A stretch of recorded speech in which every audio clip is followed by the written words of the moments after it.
Hey there! How's it going today? My name is Jason Tucker. I'm a technical advisor at Bakery Puratos USA. And today I'm going to be covering just what we can do to make those hashtag sourdough fails just a little bit better. Now, if you don't have a sourdough yet, please feel free to check out our previous videos on how to make your own sourdough starter at home. Hope you enjoy the video. Alright, so our first picture here, it looks like we don't have any flour on the surface. So what that tells me is that this bread was proofed in a basket that was either not floured or they might have used oil. A lot of times what can happen here is the bread will stick when it goes to get turned out, and we can lose a lot of that gas because the bread is pretty fragile when it comes out of the proofing stage.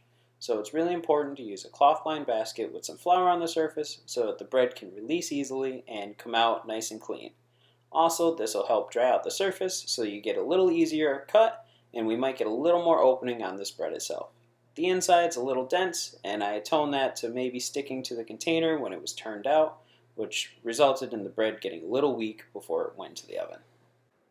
So what I see with this picture is the bread seems to have a large cavern in the center of it. Now, what may have happened here is the use of too much flour during the shaping process. I don't think there are many other issues with this loaf just because we got a good volume and it looks to have a relatively nice crust. So what I would say is using less flour during the shaping process and possibly a little bit more steam in your oven when you start the beginning of the bake to allow some of that extra gas to escape. When the crust sets too quickly, it really traps in those steam pockets, and we can see that that steam seems to have wreaked havoc on the interior structure of this bread, resulting in a really dense bottom, a really dense top, and a giant cavern in the center.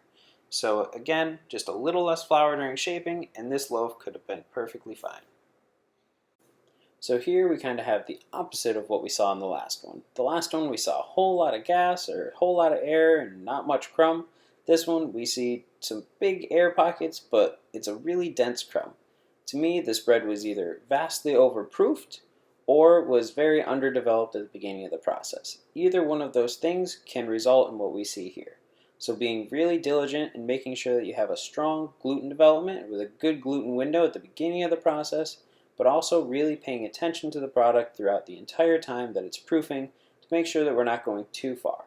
You always want to make sure that when you proof the bread, it's just do the fingertip test. You stick your finger into the bread and pull back, and if it springs back about halfway, you're ready to go. If the bread is overgassed and it kind of starts to collapse on you when you turn out, well, it's a little late, but at least you know for the next time to watch it and maybe reduce your proofing time by a little bit.